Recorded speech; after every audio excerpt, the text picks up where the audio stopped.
that buck laced up, right? We bucked him. We've got the leg locked down. Then we have a whole bunch of different options, right? You got a whole bunch of things you can do there.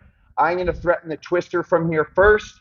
And then if he defends the twister, we'll talk about a couple different ways to deal with that twister defense. The whole idea is that once you know the system, once you have somebody in the truck, you should pretty much finish him 100% of the time.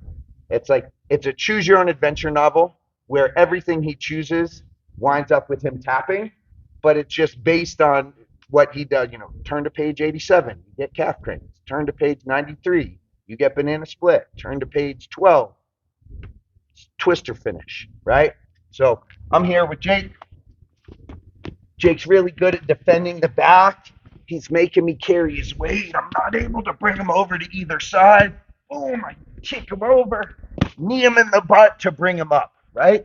If I'm here where just my heels are in, and this is a great place to be if I'm looking for a rear naked choke, but I want him to be much higher up if I'm going to be going for my truck submission or going to my twister.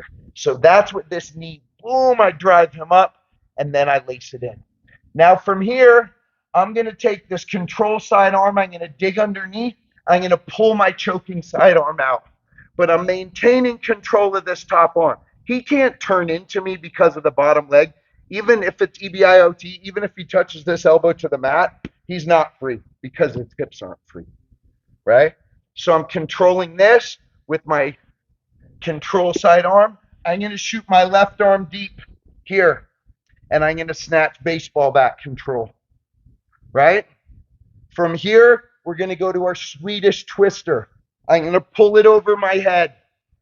I'm then going to let go with my outside arm. My inside arm is going to pull all the way down to the end of the lever to give me space to crawl through here. Then I'm going to extend this lockdown and sit up so I can pull the arm down under my back. I'm going to switch hands again. Now he's really stuck. If you're an MMA fighter, Eddie will give you $2,000 if you finish somebody with what we call chopped liver, elbow strikes to the liver. I believe Brendan Schaub said he'd throw another $2,000 on top of it. So, fighters, think about this one. Okay, let's come back. I bucked him. I've got my truck laced up. Pull out my strangle, dig it in, baseball bat control. And I'm using my elbow in his ribs here to create some space. I pull it over my head. I let go with the outside arm. Inside arm slides to the end of the lever. I swim in. I tuck it under. I extend to help me sit up. And I pull it all the way down. And I switch. Now I'm going to go to my shoulder hook. Left elbow comes over the top, secures the shoulder. My left arm comes under his head. There's going to be a hand fight here. He doesn't want me to connect my hands, but I get there anyway. I'm up here at the end of the lever. I'm not on his neck. I'm up at the end of his head.